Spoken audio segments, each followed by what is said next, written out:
अस्सलाम वालेकुम। क्या आप सऊदीया जाना चाहते हैं? आपने सऊदीया जाने का इरादा कर लिया है क्योंकि आपने बहुत ज़्यादा पैसा कमाना है, क्योंकि सऊदीया में recently job opportunities, business opportunities बहुत ज़्यादा हैं। इस वक्त बहुत ज़्यादा पोटेंशियल है सऊदीया में, लोग बहुत ज़्यादा तादाद में जा रहे हैं। आपने भी इरादा कर लिया कि भाई मैंने भी सऊदीया ही जाना है, तो भाई सऊदीया जाने से पहले मेरी ये एक दो नसीहत सुन लो, ताकि आपको वहाँ पर जाकर किसी भी किस्म की कोई भी प्रॉब्लम्स फेस ना करनी पड़े। देखिए, रूल एंड रेगुलेशन जो भी सऊदीया के हैं वो सेपरेट हैं, लेकिन मैं आपको जो उनकी नेचर वाइज चीज़ बताने जा रहा हूँ, ये आपके लिए बहुत इंपॉर्टेंट है। इसको सुनना और इसको इम्प्लीमेंट करना, अगर आप इनको फॉलो करते हो, इनके अकॉर्डिंग हो आपकी नेचर, तो भाई आप चले जाओ। आपके लिए अब जॉब अपॉर्चुनिटीज़ हैं, बिजनेस अपॉर्चुनिटीज़ हैं, आप बहुत ज़्यादा पैसा कमा सकते हो, बहुत सक्सेस हो गया आप सऊदीया के अंदर। अगर आपके अंदर ये वाली चीज़ें नहीं हैं तो भाई कभी भी सऊदीया में ना जाना, मैं आपको यही रिकमेंड करूँगा। रिसेंटली आपको एक छोटा सा वाक़या सुना देता हूँ कि मैंने अपने घर के अंदर एसी लगवाया, तो एसी मैकेनिक आया मेरे घर के अंदर उसको लगाने के लिए, उसको ऑपरेट करने के लिए। तो उसका मैंने उससे पूछा कि भाई आपका एक्सपीरियंस क्या है, तो उसने मुझे बताया कि भाई मैं सऊदीया से आया हूँ, वहाँ पर मैं एसी वगैरह का काम करता था, लेकिन कुछ कोई एक अरबी के साथ ना मेरी थोड़ी सी फाइट हो गई, थोड़ा सा मुँह मारी हो गई, थोड़ा सा झगड़ा मेरा मेरा हो गया, आर्गूमेंट टाइप ना हो गई ये चीज़। तो बाद में रिएक्शन क्या आया कि मुझे डिपोर्ट कर दिया गया, मुझे 5 साल के लिए बैन कर दिया गया, अब मैं सऊदीया नहीं जा सकता हूँ। तो रिसेंटली ये वाक़या हुआ, जहाँ पर जॉब अपॉर्चुनिटीज़ पोटेंशियल बहुत ज़्यादा है, तो सऊदीया की नेचर को समझना भी बहुत ज़्यादा है कि आप उसकी नेचर को समझ के उनके अकॉर्डिंग वहाँ पर जाकर काम करें, ताकि आपको किसी भी किस्म की कोई भी प्रॉब्लम जो है वो फेस करनी ना पड़े। आप पैसा कमाएं, पैसा कमाने के बाद अपने मुल्क वापस आ जाएं। एक एग्जाम्पल के साथ आपको समझाऊंगा, क्योंकि एग्जाम्पल से हमें बहुत समझ आता है। जब हम कॉलेज में, यूनिवर्सिटीज़ वगैरह में पढ़ते थे तो हमें टीचर की समझ नहीं आती थी, लेकिन जब वो हमें एग्जाम्पल के साथ समझाते थे तो हमें समझ आ जाती थी। तो एग्जाम्पल आपको एक समझाता हूँ। तो जो भी ये सारा का सारा मेरी जो नसीहत आपको है, जो भी मैं आपको बताना चाहता हूँ, सऊदीया की जो नेचर है वो इस एक एग्जाम्पल के अंदर है। अगर आपने इसको समझ लिया तो भाई सऊदीया आपके लिए है, अगर नहीं समझा तो ना जाना भाई सऊदीया के अंदर, ठीक है। एग्जाम्पल ये है कि एक घर है, कह लें कि बंगला है एक, ठीक है। उस बंगले के अंदर वहाँ के मालकान हैं, वहाँ पर एक मौसी काम करती है, ठीक है। मौसी वहाँ पर काम करती है, काम करने वाली है, तो वो उसको कहेंगे भाई ये काम करने वाली है, काम करती है, अपने बच्चों का पेट वगैरह पालती है, चलें ठीक है, काम करती है, हमारे काम वगैरह घर के जो भी रूटीन के होते हैं इसको करने दो, उसको सैलरी वगैरह दे दिया करो जो भी इसकी बनती है मंथली बेसिस के ऊपर जो भी है। तो मौसी काम करती रहती है, सैलरीज वगैरह अपनी लेती रहती है, अपना उसका घर का जो राशन वगैरह, घर का जो भी सिस्टम है उसका चलता रहता है। एक दिन क्या होता है कि मौसी को थोड़े से पैसों की ज़रूरत पड़ जाती है। वो क्या कहती है अपने मालकान को कि भाई मुझे थोड़े से पैसे दे दिए जाएँ, मुझे ज़रूरत है, ज़रूरत तो पड़ती रहती है। तो मालकान क्या करते हैं कि उसको थोड़े से पैसे दे देते हैं। वो उनकी कर्ज़दार हो जाती है, ज़ाहिर बात है कर्ज़दारी होगी, बाद में उसने उसको लौटाना भी होता है जो उसने लोन लिया हुआ है। तो अब क्या होता है कि थोड़े दिनों के बाद जो है ना वो मासी का बेटा उनके घर आ जाता है। तो अब ज़ाहिर सी बात है कि एक मालकान है, उनका बंगला है, उनकी कोठी है जहाँ पर वो मौसी काम करती है, भाई मालदार लोग हैं। तो अब उनका बेटा वहाँ पर आ जाता है, तो वो ज़ाहिर बात है कि उनको जो है ना वो हकारत की निगाह से तो देखेंगे ही देखेंगे कि भाई ये हमारा जो है वो कर्जदार है, इसने हमसे कर्ज लिया हुआ है, इसने में हमारा कर्ज वापस करना है। तो उसको उसको अच्छी नज़र से तो वो देखेंगे ही नहीं, उसको हकीर समझेंगे, उसको फ़कीर समझेंगे, उसको कर्जदार समझेंगे, उसको तो वो बाद में बच्चा वहाँ पर खेलना शुरू कर देता है। अब मालकान के बच्चे भी होते हैं, बच्चे तो बच्चे ही होते हैं, वो बच्चे आपस में मिलकर सारे के सारे खेलने शुरू कर देते हैं। तो बाद में क्या होता है कि छोटी मोटी फाइट हो जाती है, झगड़ा हो जाता है उन बच्चों के दरमियान में।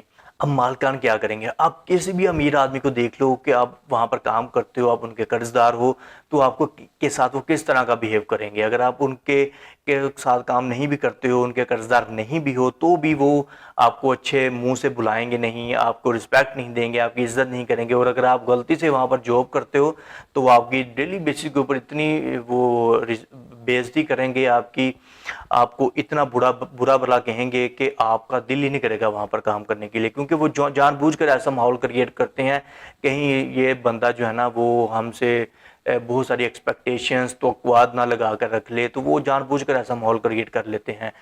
तो भाई वो उनके दरमियान में झगड़ा हो गया। अब मालका ने अपने बच्चों को नीचा तो नहीं ना दिखाना है। अब वो क्या करते हैं कि वो बच्चे की वरना चमड़ी उधेड़ के रख देते हैं کہ تمہاری جرت کیسے ہوئی ہمارے بچوں کے ساتھ جو ہے نا وہ جھگڑا کرنے کی. ظاہری بات ہے وہ ان کی رسپیکٹ بنائیں گے, عزت بنائیں گے, بھئی یہ تمہارے مالکان ہیں, تم نے ان سے قرضہ لیا ہوا ہے, تم ان کے قرض دار ہو. تو اس طرح کی سچویشن وہاں پر ہو جاتی ہے. بعد میں اس بچے کو جو ہے نا وہ اس کی چھترول وغیرہ کر کے اس کو نکال دیا جاتا ہے گھر سے. تو بھائی یہ واقعہ میرا سنانے کا مقصد آپ کو یہی ہے کہ اگر آپ سعودیہ جانا چاہتے ہو تو جاؤ, لیکن ایک چیز اپنے مائنڈ میں رکھ لو, اگر آپ سر جھکا کر, نظریں نیچی کر کے, تھوڑی بہت زیادتی بھی آپ کے ساتھ ہوتی ہے تو اس کو برداشت کر لو. آپ اپنی سیلف رسپیکٹ کو بھی آپ کو جو ہے نا وہ قربان کرنا پڑے گا وہاں پر جا کر, کیونکہ سعودیوں کی نیچر ہی اس طرح کی ہے. ان کی نیچر یہی ہے کہ وہ آپ کو حقیر سمجھتے ہیں. انڈینز اور پاکستانی کے جو بچے ہیں نا, انڈینز جو پاکستانی ہیں وہ موسی کے بچے کنسیڈر کیے جاتے ہیں کہ انہوں نے قرضہ لیا ہوا ہے ہمارے سے اور یہاں پر کام کرنے کے لیے آتے, تو یہ ہمارے نوکر ہیں. وہ آپ کو جوتے کی نوک کے اوپر رکھتے ہیں. سیدھے الفاظوں میں آپ کو بتا دوں, میں سمجھانے کی کوشش کر رہا ہوں کہ وہ آپ کو اس قدر رسپیکٹ دیتے ہیں کہ بھائی آپ کی کوئی رسپیکٹ نہیں ہے ان کی نظروں کے سامنے. آپ جتنا مرضی اچھا کام کر کے ان کو دے دو, جو مرضی کر لو, لیکن وہ آپ کو کبھی بھی رسپیکٹ نہیں دیں گے. وہ آپ کو جو ہے نا وہ اپنا غلام ہی سمجھیں گے, آپ کو اپنا قرض دار, ایک کہہ لیں کہ موسی کے بچوں کی طرح ہی آپ کو جو ہے نا وہ کنسیڈر کیا جائے گا. وہ اپنے بچوں کو جو ہے نا وہ رسپیکٹ دیتے ہیں, سارا کچھ کرتے ہیں, کیونکہ وہ یہ شو آف کروانے کی کوشش کرتے ہیں کہ یہ تمہارے مالک ہیں, تم ان کے نوکر ہو. وہ آپ کو نوکر ہی سمجھتے ہیں, بالکل بھی آپ کی عزت نہیں کی جائے گی وہاں پر. آپ نے جسٹ وہاں پر کام کرنا ہے, اور جاب کرنے والے کی تو کہیں بھی عزت نہیں کی جاتی ہے. بھائی سیدھے الفاظوں میں آپ کو بتا دوں, نوکر تو نوکر ہی ہوتا ہے. اور بزنس مین جو ہے, ہاں سعودیہ والے جو لوگ ہیں نا وہ بزنس مین کو رسپیکٹ دیتے ہیں. ان کی یہ نیچر میں ان کے ساتھ مل جل کر کام کرنا بھی پسند کرتے ہیں, ان کو رسپیکٹ بھی دیتے ہیں. لیکن اگر بزنس مین بھی ان کو نظر دکھانے کی کوشش کرے وہاں پر, اگر اور وہ پاکستانی ہو یا پھر انڈین ہو, تو اس کو بھی وہ بتا دیتے ہیں کہ بھائی ہم سعودیہ والے ہیں, تم اپنی اوقات میں رہو, تو اس کو بھی بتا دیتے ہیں. لیکن اگر آپ جاب وہاں پر کرنے کے لیے جا رہے ہو, کوئی اے سی وغیرہ کا آپ مکینک ہو, یا پھر آپ کوئی اور کام کرو گے, یا کوئی جاب کرو گے, کسی فیکٹری میں کام کرو گے, کوئی مزدوری کرو گے, کچھ بھی کرو گے, تو یہ چیز آپ کو پتہ ہونی چاہیے کہ آپ نے کبھی بھی یہ جرت نہیں کرنی ہے کہ کسی سعودی کو جواب دے پاؤ, کسی سعودی کے آگے بول پاؤ, کسی کے ساتھ جھگڑا کرنے کی کوشش کر پاؤ. آپ نے اپنی نظریں نیچی کرنی ہے اور بس کام آپ نے کرنا ہے. بس آپ نے کام کرنا ہے, پیسہ کمانا ہے, اور وہاں سے پھر آپ نے جو ہے نا وہ واپس آ جانا ہے. بس یہ آپ کا کام ہے کہ آپ نے یہ والا کام وہاں پر کرنا ہے. تو دوسری سائڈ کے اوپر اگر آپ کو یہ پسند نہیں ہے کہ آپ نظریں جھکا کر کام کرو, آپ جو ہے نا وہ کسی دوسرے کو کہو کہ بھئی میں اور تم برابر ہو, ہمارے برابر کے حقوق ہیں, جیسے عمران خان صاحب بات کرتے ہیں کہ پاکستانی جو ہے نا وہ برابر ہیں, لیکن وہ دوسرے جو ان کے اپوزٹ پارٹیز ہیں وہ کہتے ہیں کہ بھئی یہ برابر ہو نہیں سکتے ہیں, یہ تو غلام لوگ ہیں, لوگوں نے قرضہ لیا ہوا ہے, یہ تو نوکر ہیں وہاں آؤٹ آف کنٹریز کے لوگوں کے. تو یہ والا سارا کا سارا سنیریو ہے کہ اگر آپ دوسروں کو اپنے جوتے کی نوک کے اوپر رکھتے ہو نا, اور آپ پاکستانی ہو یا پھر انڈین ہو, تو بھئی غلطی سے بھی سعودیہ نہ جانا, خام خواہ مارے جاؤ گے. میں آپ کو بتا دوں گا یہ سعودیہ آپ کے لیے ہے ہی نہیں. اگر آپ سر جھکا کر اپنی سیلف رسپیکٹ کو قربان کر کر وہاں پہ کام کرنا چاہتے ہو, کام کرو گے, تو دین آپ پیسہ بھی کما پاؤ گے, اور وہاں پر جو ہے نا وہ کسی قسم کی کوئی پرابلم بھی آپ کے ساتھ کریٹ نہیں ہوگی. اگر سعودی کسی قسم کی آپ کے ساتھ کچھ زیادتی بھی کرتا ہے تو بھائی اس کو برداشت کرنا پڑے گا آپ کو. اگر آپ وہاں پر جا کر کوئی جابس وغیرہ کرنے کے لیے گھر سے جا رہے ہو, کوئی کام وغیرہ چھوٹا موٹا کرنے کے گھر سے جا رہے ہو, یا پھر آزاد ویزے کے اوپر دیہڑی دار کے اوپر جا رہے ہو کہ بھئی کوئی کبھی دیہڑی لگی کبھی نہیں لگی, تو یہ چیزیں آپ کو پتہ ہونی چاہیے. تو میں نے سوچا کہ بھئی آپ کو بتا دوں کہ سعودیوں کی جو نیچر ہے وہ یہی ہے کہ پاکستانی اور انڈین کو جو ہے نا وہ موسی کے بچے کنسیڈر کرتے ہیں, اور وہ کہتے ہیں کہ یہ ہمارے غلام ہیں, یہ ہمارے قرض دار ہیں, انہوں نے ہم سے قرضہ لے رکھا ہے, تو بھئی یہ کس طرح سے ہمارے ساتھ نظریں ملا کر بات کر سکتے ہیں.